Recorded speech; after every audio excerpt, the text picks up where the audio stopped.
Hello children,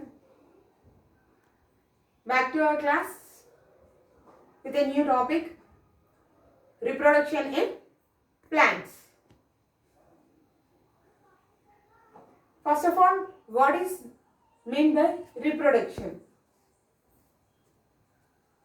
Reproduction means producing a young one from the old, that is from the mother. It is called reproduction. Means formation of a young one from the old or from its parent. It is called reproduction. What is the need of reproduction? Is reproduction essential? You may get different doubts. Yes, reproduction is essential. Without reproduction, there is no next generations. There is no process of reproduction. There is no young ones. The formation of young one does not take place. So, it is necessary for the next generations. But how the process of reproduction takes place in plants? Yes, by plant keeping the seeds, by placing the seeds in the soil or by making the seeds to germinate, and then we are keeping them in the soil. Yes, but how the process of natural reproduction takes place and what is the main reproductive part of the plant? Let us discuss in this class. What is the reproductive part of the plant? Yes, the flowers are the reproductive part of the plant. Why it is the reproductive part of the plant? Because the seeds are formed from the fruit. Where the seeds are present? By placing the seeds only, we are getting the young plant. But where does these seeds are formed? Within the fruit. It may be fruit or vegetable. But fruits are formed from the flowers. That's why the flowers are the reproductive part of the plant. And the flowers are the attractive part of the plant also. Because different plants have different types of flowers. And those flowers are also in different colors, size, shape, and some may give fragrant smell. Some may give pungent smell. Yes or no? You see, jasmine, rose, those are used in the preparation of perfumes. Some flowers are used as a medicine also. But can you smell the smell of datura? We can't. And the datura is also a poisonous plant. But those are useful for the preparation of medicines. So, depending upon the shape, size, color, the flowers are different types. And each and every flower are different in their color because of the presence of pigment present in them. What are the pigments? If you see why the leaves are green in color, due to the presence of chlorophyll in them. They are green in color. But the flowers which are white does not have any pigments. So they are colorless. So appear as white. The flowers which are in red, pink or orange, they have a pigment called xanthophyll in them. Due to the presence of xanthophyll pigment, they are red, pink or orange in color. If you see some are purple or blue in color due to the presence of carotenoids. So, depending upon the pigments present in them, the flowers are classified into different colors. So, flowers are the more attractive part of the plant. If you see, the last year itself you have learned the tiers. Here TS means transverse section. Sorry, LS. This is the LS of the flower. Here LS means longitudinal structure. Is that if it is a chalk piece, if I cut half in the longitudinal section, we call it as LS. If I cut it in the middle, it is called TS. That is the transverse section. So if I cut a flower in the longitudinal section, we will get two halves.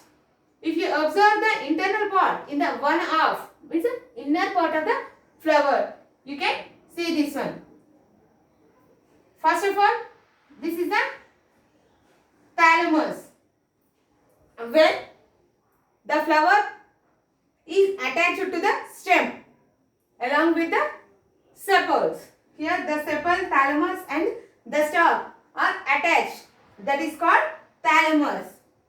It is green color stalk. Here this is the thalamus, this is the green color stalk. To these thalamus only you can see the green color sepals. We call it as calyx. This is the biological term. These corolla, androecium, gynoecium, calyx, these all are the botanical words. And these are the words you have learned in the previous class. So here the calyx or sepal, both are same. So here the sepal, you know generally what are sepals means? The outer green part of the flower. You can see this is the sepal. This green part of the flower we call it as sepal. So this green color sepal helps the flower when it is in the bud stage. When it is in the bud stage, this flower is covered by the sepal and helps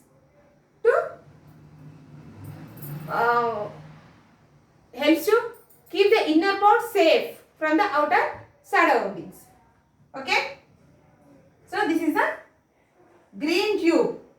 Just like a tube. After blooming the flower, it appears like a tube-like structure and sepals. Depending upon the flower, there is a number, there is a change in the sepal also. So number of sepals vary from flower to flower. Same as the corolla and petals. That is the colored part of the flower. We call it as corolla or petals. What is the function of these petals? Means to attract insects during the process of pollination. So depending upon the color, because of the presence of the pigment, they are colorful, which attracts the insects and helps in the process of pollination. What is pollination? I will explain in the next class. Okay. So the colored part of the flower is called corolla or petals. Next one, androecium or stamen. You can call it as male reproductive part of a flower. Androecium, stamen or male reproductive part of the flower is nothing but, you can see these small structures. If you observe the hibiscus flower, one is long. The flower will be like this. One will come outside long and another small dot-like structures are present inside the flower. The outer part of the flower, it is called gynoecium, whereas the small dot-like structure which are attached with a filament to the flower is called stamen. You can observe in the rose flower also. You can see down on inside the flower. If you remove the petals, you can see numerous stamens are present inside the flower. Okay. So those are nothing but stamen or male reproductive part or gynoecium, which consisting of anther plus filament. Here you can see this is the anther, the dot-like structure is the anther, and these the thread-like structure which joins the anther to the flower is called filament. Is called filament. These two together called as stamens. Anther plus filament, we call it as androecium. Same as androecium, the gynoecium or pistil or the female reproductive part of the flower is nothing but this long structure. Just as I said in the hibiscus, that's the middle part which is long. It's consisting of stigma, style, ovary and ovules. So the outer big structure which ends, it is called stigma. It is called stigma, and this is attached to the inner part of the flower with a thread-like structure called style. You can see this is a style, the blue color structure, it is called style, and this style joins to the ovary. You can see in the hibiscus flower small circle-like structure, oval structure, and if you when we cut it in the off, the longitudinal structure, you can see small seedlings also. Those are nothing but ovules. Within the ovary we can see ovules. This ovary develops into a fruit. Means after the process of pollination, this ovary which is present inside the flower develops into the fruit, and these ovules develops into seeds. Okay, those seedlings inside the ovary is nothing but seeds when the ovary becomes a fruit. How it happens, you will learn in the next class. Okay, here the stigma, style, ovary, ovules and also thalamus also includes. Why? Because it joins the flower to the stem part of the plant. So these all together we call it as pistil, gynoecium or female reproductive part of the flower. Why it is called female reproductive part means after pollination this part only develops into fruit. So it is called female reproductive part. Okay. Yes, complete flower. The next one is the complete flower.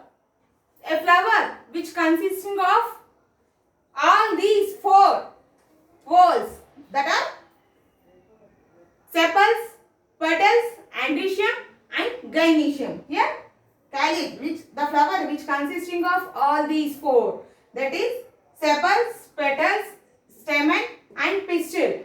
Then the flower becomes a complete flower. Example for that one is datura, hibiscus comes under complete flowers.